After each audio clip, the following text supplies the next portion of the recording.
Welcome back to this series on finding the perfect Muhurta. Up until now, we've discussed fundamentals of Muhurta and some basic principles of choosing the right time in electional astrology to find the right auspicious time to launch your new endeavor. And essentially what we're doing is we're trying to find the right time, the right flow. We're not trying to swim upstream in the currents of time. And so up until now, we've been focused on Vara, which is the day of the week. This is one of the 5 elements of the Panchanga, which is the Indian calendar. Next in this series, we're going to go a little bit deeper into Horā. Horā is a derivation based on Vara. You'll see that it ties in very much to the weekday, but this is a division of the day. So we take the day and we divide it into 24 increments. So essentially the word Horā and the word hour are etymologically connected to one another. Without further ado, let's dive a little bit deeper into this. So the word Horā is divided into 2 main dhatus in Sanskrit, 2 main tissues or syllables of the word. The first one is Aho, and the second is Ratra. Aho means day and Ratra means night. And so, as with everything in creation, there is a sense of duality. There is day and night. There is up and down, left and right, north and south, east and west. And so that word Horā actually implies there is a duality of sorts. So if we were to divide the day into increments of 24, we would find that 12 of the divisions would fall during the daytime and 12 would fall during the night. So next comes the idea that day and night are not necessarily even. They are even at twice during the year, which is during the spring and the autumn equinox. During the winter solstice, the night will be longer and the daytime hours will be shorter. And during the summer solstice, it's inversed. So this idea of taking the day, the Vara, and dividing it up into segments, equal segments of day and night, and then also equal segments of 24, ties into the hour of the day. Each hour has a planet which is guiding the actions of that hour. And so when we align ourselves to the intention of that planet or of the natural flow of the planetary energy for the day, we can actually follow that and be in harmony with it as opposed to fighting it. And so finding the right Horā to launch your endeavor in is a really quick and easy way for even beginners to start employing those principles with a sense of intention and purpose. And so each Horā carries the energy of the planetary ruler. So for example, the Sun Horā will be very important for leadership tasks requiring authority, and even spiritual practices, because Sun does tie in as the Sarvatma, as Parashara says. It is the soul of all. So any tasks that were appropriate during the Sun Vara would definitely be also appropriate during the Sun Horā. And so when we use this Horā for building muhurtas, this is primarily suitable for using simple muhurtas like routine meetings, planning social gatherings, short journeys, or minor events. For larger events, we want to keep some of the more deeper principles in mind, but this idea of picking the right day and the right hour will also tie into those. If you're only looking at Horā and Vara for more complicated muhurtas, your mileage may vary. And so as we've mentioned before, Muhurta really is about finding the most auspicious moment for launching our endeavors, right? And so Vara is about following the planetary flow to the energy of the week. We discussed in the last video that the week follows a certain pattern, right? So on Sunday, that is when people go to church, so there's a lot of worship. Monday, we start our social obligations. Tuesday, we're more focused on building our willpower and getting things done. And then Wednesday is the middle of the week. It's that hump day where we're neither at the beginning nor the end, and communication becomes paramount. And then Thursday is where we focus on expansion and acts of charity. Friday, we let loose and we enjoy the comforts. We go out for a nice dinner or perhaps a date with our loved ones. And then Saturday really is about labor and all the upkeep that most of us in North America have towards our homes and our families and getting all the chores done. And so similarly with that natural flow of the weekday, we have the flow of the hour as well. And so Hora is really about leveraging that same planetary flow of energy to identify the right hour to start an endeavor. And so herein lies a bit of a conundrum, because sometimes we want to, say for example, we want to have a meeting. Ideally for work, it's always more auspicious to do it on a Wednesday. But sometimes it's not possible to schedule that meeting on a Wednesday. Perhaps you can't get an alignment of everyone's calendar on the Wednesday. Maybe you can only plan that meeting on a Tuesday. So then what to do? Well, you can plan your meeting on a Tuesday and you can get the Mercury Hora. And then at least you're bringing in the energy of Mercury into that Vara, and then hopefully you will have a better result. Now, herein lies a little bit of complexity which I'd like to introduce or build on this stage. And this is based on the lineage as taught by Sanjay Rath, stemming from Achyutananda Das, who was part of the Panchasaka, the 5 saintly friends that led that renaissance of Vaishnavism and spirituality in Odisha. They really tied in this idea of scholarly or shastric-based Jyotish or Vedic astrology along with spirituality. And so these principles were taught to me from my teachers in the lineage, and I've been permitted to share them with you. When we're calculating Hora, when we're slicing up the day, when we're slicing up the Vara into those 24 segments, there are different focal points that we can follow, and those will guide the calculations. Now you might say, Joey, just tell me what type of Hora I want to use for Muhurtas, and I would say that's fine. We're going to talk about that. But my intention here is also to expose you to the other ways of calculating Hora, just so you have that context and you know that you're using the right tool in your toolkit for the right purpose. You wouldn't use a hammer when you have a Phillips screw that you want to screw in there. So similarly, we want to make sure that we're taking the right calculation and we're applying it in the right direction for the right usage. And so the one thing to keep in mind is that with all of these different variations of Hora, they rely on the same planetary progression or sequence, but the calculations are slightly different. So I'm going to go into them here.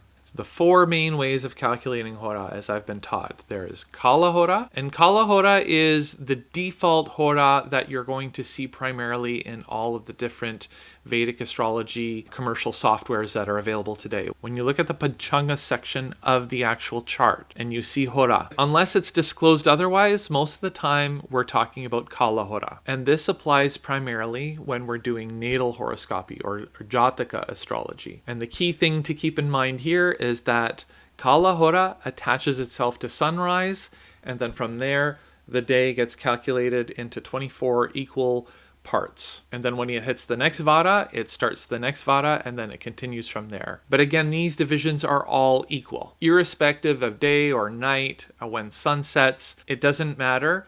They're going to be equal 60-minute or just under 60-minute portion. The other one that I want to point out is the last one on this list, which is called Yama Hora. If you go into certain Panchanga software packages, like for example, Vedic Panchanga, some Horas will attach themselves to sunrise, and then they'll also keep in mind when the sun sets. So in the case that I've mentioned before, when there's this expansion of daytime hours or contraction based on whether we're closer to the winter solstice, the equinox, or the summer solstice, the night or the day hours will expand or contract, and then the demarcation point will be at the point of sunset. I know it sounds a little bit complicated if this is your first time, so just keep it in the back of your mind. Even if you don't use it, I just want you to be aware that it exists. A lot of astrologers are using what we term as Yama Hora in our lineage for their Muhurta calculations. I'm not here to say that they're right or they're wrong. I'm just simply here to present the differences. Ultimately, it's for us as astrologers to research and test through our own living experience what works best for us so that we can help other people. Next to Kālahorā and Yama Hora, there are 2 variations of Mahākāla Horā. These don't care about sunrise or sunset. They're ultimately based on where you are situated, or in this case, if you're using it for Muhurta, it's where the action that you are doing or the endeavor that you're taking is being launched. And so the key demarcation point for this is the sun. Now, we're not going to look at sunrise. We're going to look at where is the sun reaching its apex or its zenith. Where is it right at the top of the sky for where you are situated in the day. So again, that's going to change based on our longitude and latitude. And so the anchor points for this will either be the local mean time or the local standard time. And so for the local standard time, we would use this primarily when we're doing prashna, when we're doing question charts or horary charts. And then Mahākāla with the LMT variation is used primarily for Muhūrta. And so in my lineage in which I'm studying, we're primarily going to focus on Mahākāla with the local mean time variation. Of course, we can look at Yamahora, we can even look at the Kālahorā, but just understand that in my lineage, it's taught that these are for separate applications. So let's explore this a little bit deeper. Mahākāla Horā doesn't depend on sunrise or sunset, as I've mentioned, compared to Kālahorā and Yamahora. Mahākāla Horā is regarded as universal in nature. And so it is said to not be connected to Bhuloka, which is the earthly plane. You can think of it this way. Sunrise is the birth of the day. And so we can think of when we're attaching to sunrise, we're attaching ourselves to the act of birth. And so this is why there is a focus on using this Kālahorā for birth charts. When the sun sets, this is more like dying. And so when we're thinking of Yamahora, there's this idea of death and rebirth. And so when we're looking at this Hora, it's not really applicable for the usage that we have. And so when we're doing a Muhūrta, we're not necessarily seeking an endeavor that we want to die. So why would we use Yamahora? So Mahākāla Horā pervades the entire manifested universe because of its universality. Similar to the other Hora calculations, Mahākāla Horā will attach itself to the Vara. The only thing is that it is going to be independent of sunrise. It doesn't care when the sun rises for that day. The other advantage is that you have the seasonal drift and daylight savings. And so sometimes when we're doing these Hora calculations, it can get a little bit dicey. But when we're using Mahākāla Horā, essentially we're looking at that reference point of where is the sun the highest, and then we're backtracking 6 hours from there, and that's the start of the day. So it doesn't matter if that time is adjusted for daylight savings or not. The local mean time will correct itself based on the longitude of where you're situated. And so ultimately, using Mahākāla Horā, the emphasis is on stability, consistency, and universality. So we've identified the point, the actual point of time, and usually it's in the afternoon, and usually it's like going to be like at least for where I'm situated, it's about an hour or so after noon. So a little bit after like 1 p.m. So from there, we would subtract 6 hours and say that's our start of the day. So what planetary order are we following? Well, we're going to follow the cycle, which is known as the Hora chakra. And so this cycle is a sequence which the Horas follow. And this cycle is fixed and never changes. So the theory behind this planetary progression is that it's following the slowest planet to the fastest planet. And so from a geocentric perspective, because remember, Vedic astrology is always geocentric, if we look at the sky and we look at how quick the planets are moving across the sky and changing from one asterism to the next, we say that Shani or Saturn takes about 29 and a half years to transit the zodiac. So it is the slowest. So that one's going to be the first planet in the Hora chakra. Next, we have Guru, or Brihaspati, or Jupiter. Jupiter takes just under 12 years to complete an entire transit, so it is the second slowest planet. Next, we have Mangala, Kuja, or Mars, which takes just under about 2 years to do the full zodiac transit. Then we have the Sun. Remember, the Sun is not transiting.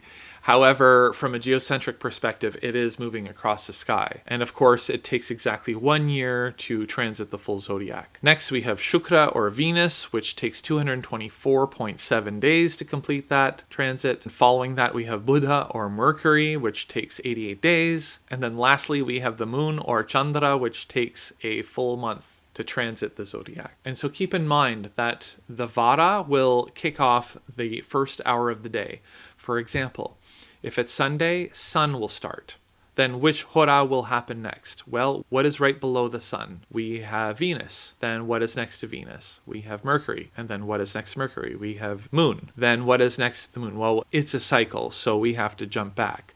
So next is Saturn, then Jupiter, then Mars, then Sun again, right? So then we're going to go through this sequence 24 times, and then the 25th Hora will be moon. And so that is the start of Monday. So first Hora for Monday will be moon Hora, then Saturn, then Jupiter, then Mars, then Sun, and so on and so forth. So do you see how the Hora will dictate the next Vara? It's almost like they're stacked in that logical sequence. It's quite beautiful when you think of the flow of the days of the week and how the Horas will tie into them. So now let's recap how to calculate Mahākāla Horā. We look at the point where the sun is at the zenith. The sun will rise in the east, and then it will traverse the sky along the ecliptic, and it will settle in the west.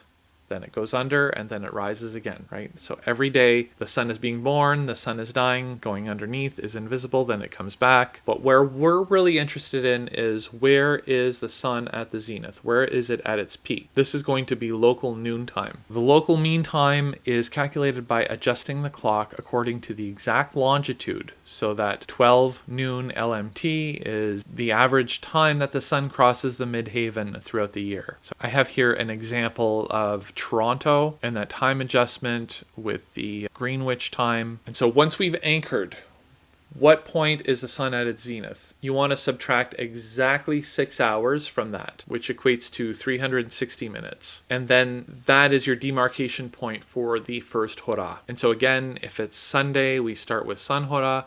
If it's Monday, we start with Moon Hora. If it's Tuesday, we start with Mars Hora, and so on and so forth. And then from there, every hour, it's going to go through the Hora chakra in the order that we've discussed in the previous slide. So every 60 minutes from that point where the sun was at noon -6, that becomes the flow of the planetary progression for that day. Just to cement this understanding, I have a calculation example which you're welcome to screenshot and look at your leisure. At the time of recording this video, I am based in Mississauga, Ontario, Canada. If it's Friday, September 5th, again, Friday is Venus Day, right? We're going to keep that in our back pocket. The local mean time actually occurs at 1:18 p.m., right? And so we're going to subtract 6 hours from that, and we're going to get 7:18 a.m.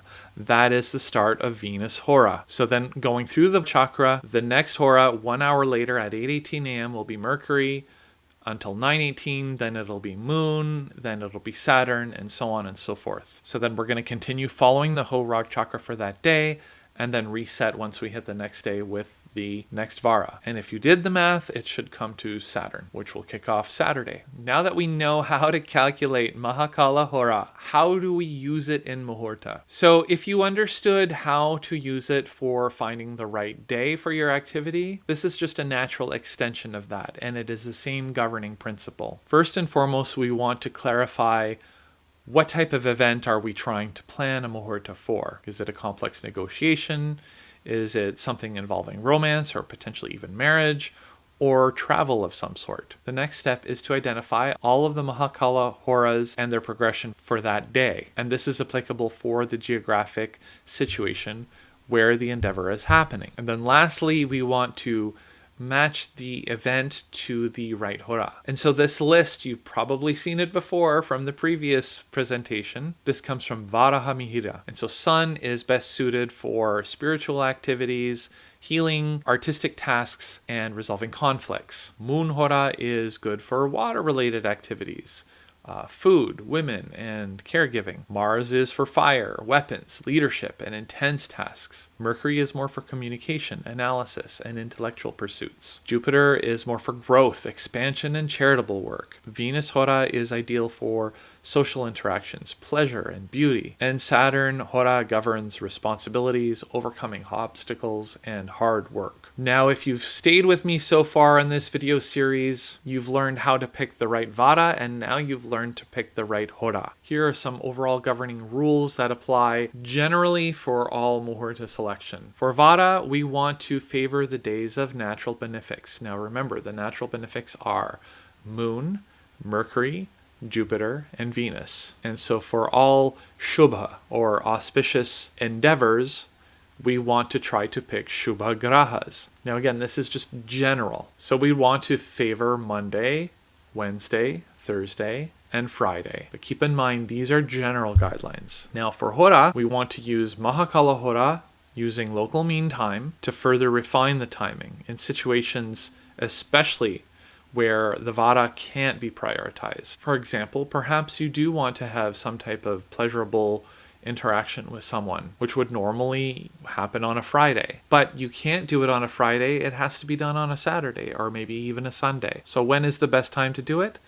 You can do it on those days during the Venus Hora. Now that's just one step. Let's take it a little bit further. What about aligning the Muhurta with a person's individual horoscope? We know that in natal astrology, your birth chart is a blueprint of where the grahas were at the time of your birth. Depending if the grahas were well placed or if they rule good houses, you will have a more positive relationship with that graha. The inverse can be true for grahas that are poorly placed. Now, let's say, for example, we had a person who was a Cancer rising, Karka Rashi. We know that the moon, as the ascendant lord, carries a very important role for that person in their life. And so that if we're supporting the activities of the first house, such as taking care of one's health and one's body, right? This is an activity related to the first house. So we can say for them, if they want to take care of the first house of their horoscope, ideally it should be done on a Monday. What if the same person wanted to tidy up their house? What day should they pick? We know that their fourth lord, which again, fourth house covers the home, will be Libra, ruled by Venus. And so perhaps they want to spend a little bit of time on Friday cleaning up. That would be auspicious for them to do that. If they're taking a short journey, maybe across the city, we know that short journeys can be linked to the third house. So third lord will be Mercury. Maybe they can undertake that travel across the city on a Wednesday. Maybe it's not possible for them to do it on a Wednesday, but at least try to do it during a Mercury Hora. Let's revisit this example if they want to do activities to support their first house, to support their body. And so we've already stated that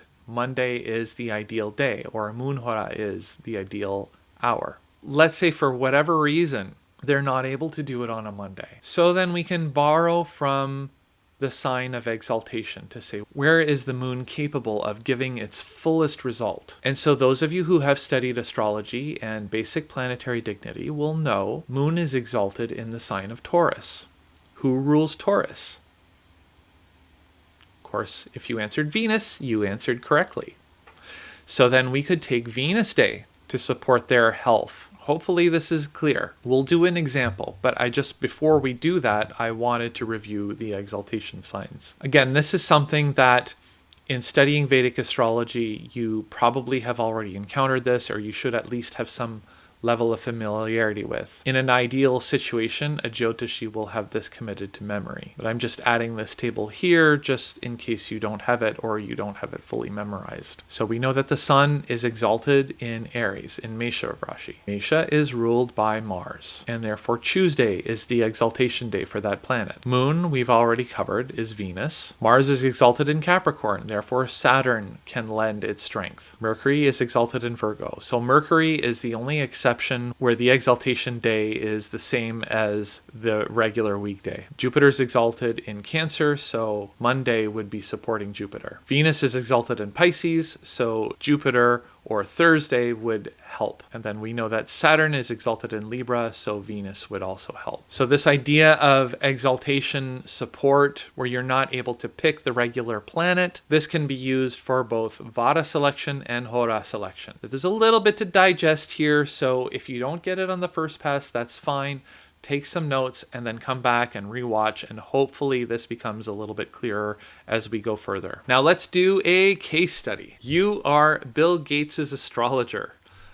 He is looking for a Muhurta to communicate some upcoming corporate changes to all of his employees as part of his work. So now the question is, which Vata and which Hora are you going to pick for him to do that? Now, I want you to think carefully through what we've discussed on the previous slides. Because he wants to communicate, ideally, we would look at Naisargika Karaka, or the natural indications of communication. Who governs communication?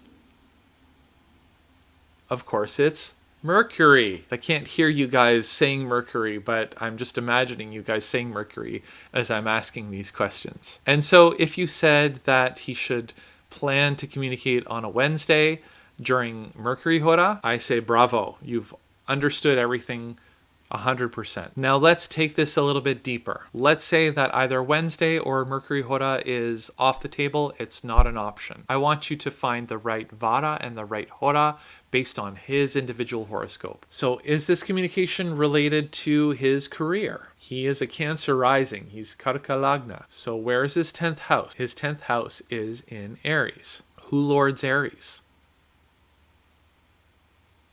Mars lords Aries. So could he perhaps do the meeting on a Tuesday? Now, if he had Tuesday available to him, then now he can either pick one of two horas. He can pick the Mars Hora, because Mars is relating to his 10th house of career, or he could pick Mercury Hora. Mercury relating to the Karaka of speech. Now, let's say the meeting can happen on a Tuesday, but both of those horas are impractical for his purposes. Where is Mars exalted? If you said Capricorn, you'd be correct. Who lords Capricorn? Saturn. So he could pick Saturn Hora in addition to Mars or Mercury. And so the next step would be, when are those times available? And for that, we would need to calculate Mahākāla Horā for where he's situated. So if you assumed he lived in Medina, Washington, USA, you could calculate Mahākāla Horā for that particular location, for that particular date, and we can go from there, and there is your right Vara, and there is your right Hora. So I hope this example was clear. My recommendation for you is to try this on at least 2 or 3 charts and work through this example and see what options that opens up for each horoscope. Once you've mastered that, you'll be able to apply it, no problem, in everyday life. So next, what I'd like to do is cover alternative Hora calculations. So just as we have Mahākāla Horā in LMT, we also have Mahākāla Horā in local noontime. This is calculated in exactly the same way, where we're looking at noon, and then we're subtracting 6 hours, and then we're determining what Varesha, which day it is and which planet is guiding that day, and then we're going through the Hora chakra from that point.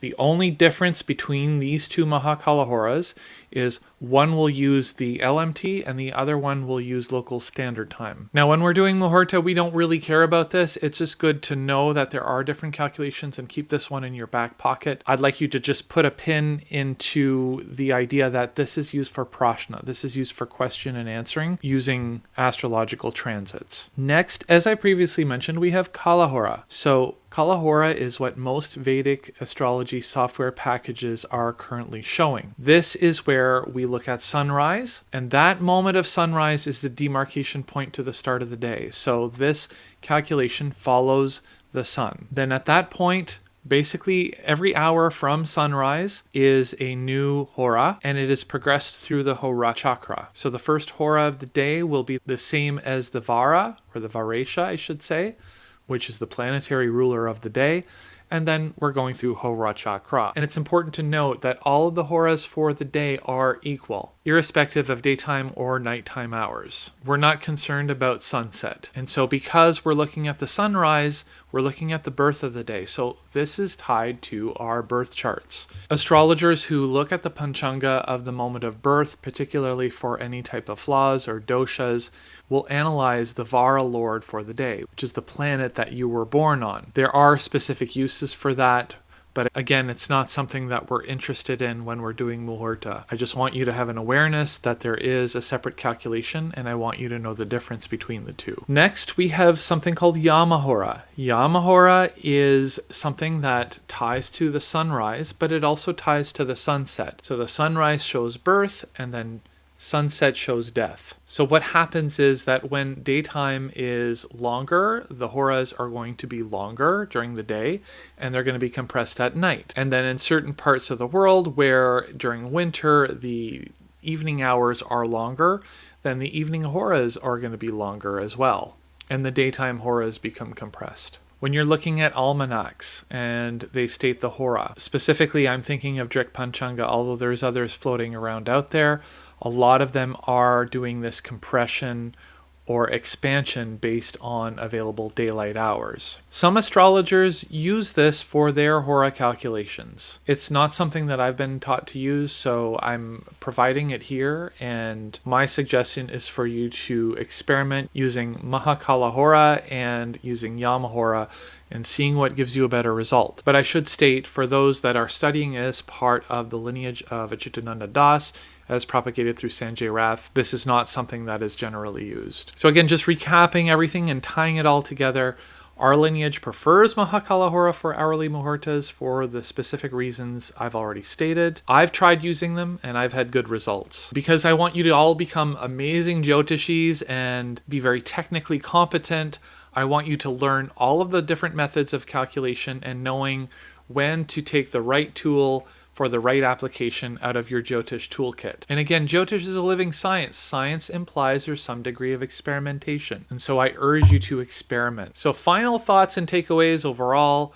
The Hora is the natural planetary rhythm inside of each day. We've gone through all of the variations. We understood how to use them, when to use them, how to calculate them. The emphasis based on my teaching is to use Mahākāla Horā using local mean time, as this gives us a fixed, stable result. Next, we're still going to look at the Vara and the Varesha, the planetary lord for the day. And we're going to take Hora now and we're going to fine tune.